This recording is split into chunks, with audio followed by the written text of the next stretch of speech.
Hey, what's up, guys? Tyler here. Tomorrow is the big game, Super Bowl 58, in a rematch of Super Bowl 54. This time it's taking place in Las Vegas, Nevada, at Allegiant Stadium. San Francisco 49ers versus the Kansas City Chiefs. In Super Bowl 54, 4 years ago, which was right before the COVID pandemic and shutdown and everything terrible that happened after that, the Kansas City Chiefs were victorious over the San Francisco 49ers and ended a 50-year Super Bowl drought in the process. And that was just the first of 4 appearances in the last 5 Super Bowls. Now, I know that people are starting to turn on the Kansas City Chiefs, going from that lovable team that hadn't won a Super Bowl in 50 years to now all of a sudden they're the next dynasty in the making, and everybody's sick of them, and there's all the T-Swift hate. And I'm just going to say, you know what? Quit complaining about Taylor Swift, okay? She is there to support her man, Travis Kelce, and she's just there to support her guy. Just like Brittany Mahomes is there to support Patrick, even though some people can't stand Brittany Mahomes. And to be honest, that's not completely unjustified. You know what? I mean, she's not part of any script or any conspiracy theory. She is just there to support her guy, and they're clearly in love, all right? So can we all just leave them alone? They're humans just like you and me, all right? So anyway, and yes, they're going to show the cameras on her during the game, probably multiple times. Me? I don't really care. And this isn't just because my fiance and my future father-in-law happen to be very big fans of Taylor Swift. That kind of plays into it a little bit, but overall, does it really hurt you if the cameras are going to show her and the commentators are going to talk about her? Like, does that really matter? In the grand scheme of things, you're watching a football game. And for all you people out there that are saying you're not going to watch this game because you're sick of the Chiefs or you don't necessarily care who wins the game, baloney, you're probably going to end up watching it anyway. I'm just calling it like I see it, you know? Like all the NFL fans that were threatening to boycott NFL games by not watching them or not attending them. Probably a good, decent chunk of y'all ended up going to games anyway, or ended up watching them on TV anyway. So, you know, I'm not taking those kinds of things seriously at all. So, anyway, from an analysis standpoint, let's break it down here. From a quarterback perspective, clearly the Chiefs have the advantage there with Patrick Mahomes trying to go for his 3rd Super Bowl championship in 5 seasons. Actually, technically 6 as the starter, 7 overall in the league, but 3rd out of the past 5 Super Bowl wins, versus Brock Purdy, who is an up-and-comer in his 2nd season, and he's doing pretty well. Very solid quarterback. You know, he kind of reminds me of Alex Smith. He's not going to light up the stat sheet most of the time, but he's not going to turn the ball over very much, and he's going to keep you in games. And sure, you know, he'll have a bad first half every great once in a while, but, look at the Detroit game. Even though you can say Detroit pretty much choked that game away, it proved that Brock Purdy can help lead a team back from a big-time deficit at halftime in a playoff game. So I will say, Chiefs have the advantage. And then from the running back perspective, Pacheco's a pretty solid guy. You know, he can average about 4 or 5 yards a carry as long as the Chiefs keep giving him the ball, which I've noticed in watching a lot of their games. He'll get 4, 5, 6 yards a carry in the first half, and then he gets stopped a couple times, and they quit giving him the ball. And I'm just like, if you're trying to win a football game, and he's averaging for the most part 4 or 5 yards a carry, keep feeding him. Why not, you know?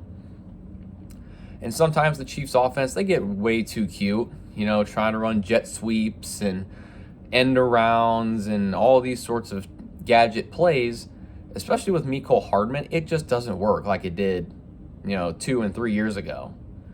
So, that's just been my observation. But boy, I'll tell you what, in the AFC Championship game last week, even without Joe Thuney in the lineup, that Chiefs offensive line, they kept Patrick Mahomes upright most of the game. I think he only got sacked, twice maybe?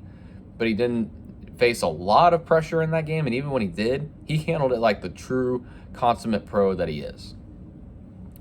Um, but when I'm looking at these two teams from the running back perspective, with what Christian McCaffrey is able to do, I'd say the 49ers have the advantage in terms of the running back position, and it's not a knock on Pacheco at all. He's a great player in his second season, and he has the ability to become a very elite running back, quicker than you know. So, and from the wide receiver perspective, I'm going to call it like I see it. The 49ers have the advantage there. They have Deebo Samuel, who is a very good player, especially when he's healthy, and he's a little banged up with a shoulder injury. I'll be interested to see how he approaches the game from that perspective, because he likes to lower the shoulder to try and get those extra yards and whatnot. And then even if he's not quite fully effective, they have Brandon Ayuk on the other side. And I had him on one of my fantasy teams this year, and that guy was a consistent performer week in and week out. So, and the Chiefs, in the regular season had a lot of drops. And now it hasn't been as bad in the playoffs. But if we're looking at overall comparisons, the 49ers have the advantage from the wide receiver perspective. And now, when it comes to tight ends, it's basically George Kittle versus Travis Kelce. And in my opinion, Travis Kelce has the advantage, because those guys have very similar skill sets and they have very similar abilities, both all-pro tight ends. But the one consistent thing that Travis Kelce has had over George Kittle is availability. Travis Kelce very rarely ever misses a game, ever. Even when he's been banged up, he's missed parts of a couple games and like maybe one whole game, in the past few seasons. Kittle seems to get banged up all the time. Like, I would know. I've had him on fantasy teams the past several years, and he's really, really good, but he's seemingly hurt half the time. And then this year, even when he's been healthy most of the year, he would just be so up and down, up and down. You just can't really trust him anymore. So Travis Kelce is clearly the better tight end, in my opinion, just from a whole analysis standpoint.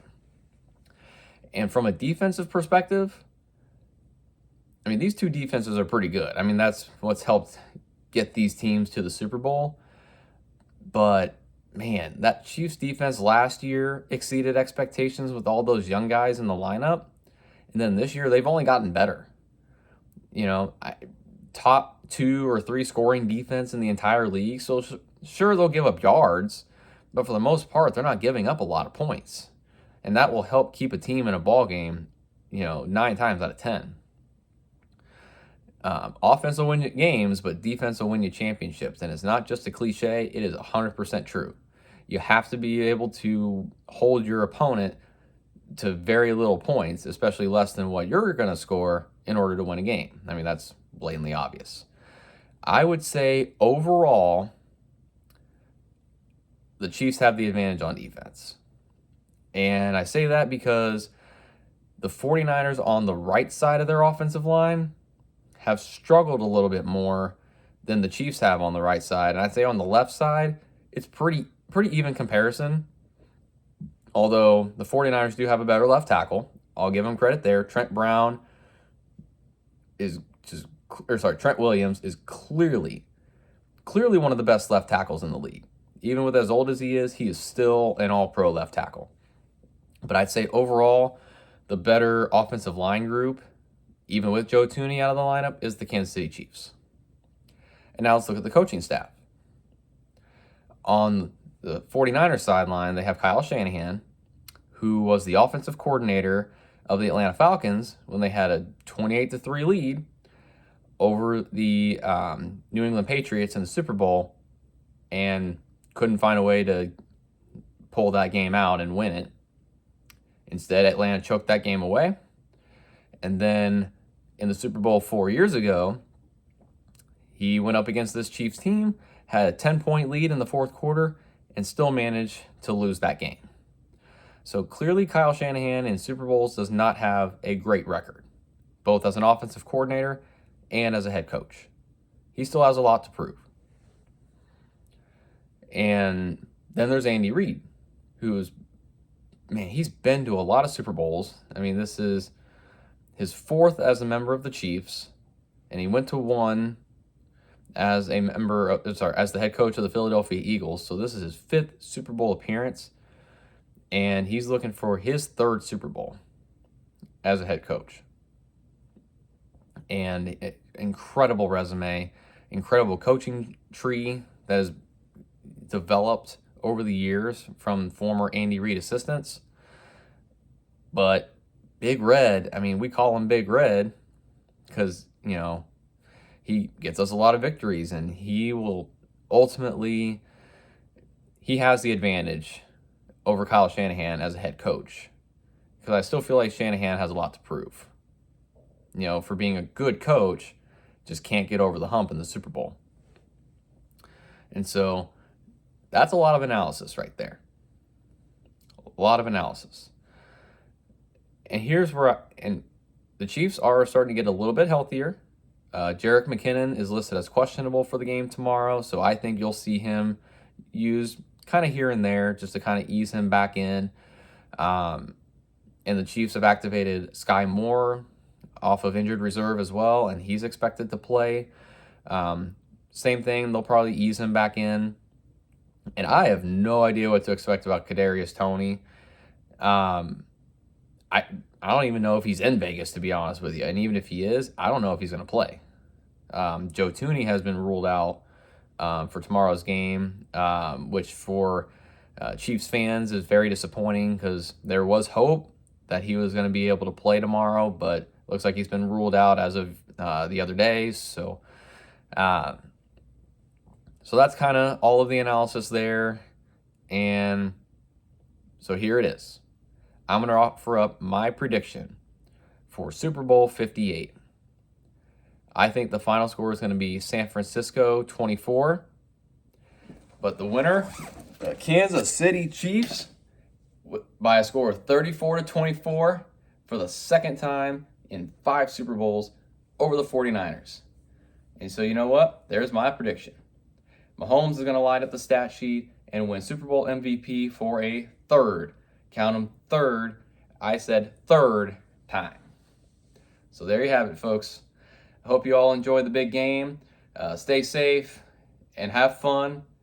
And most importantly, how about those Chiefs?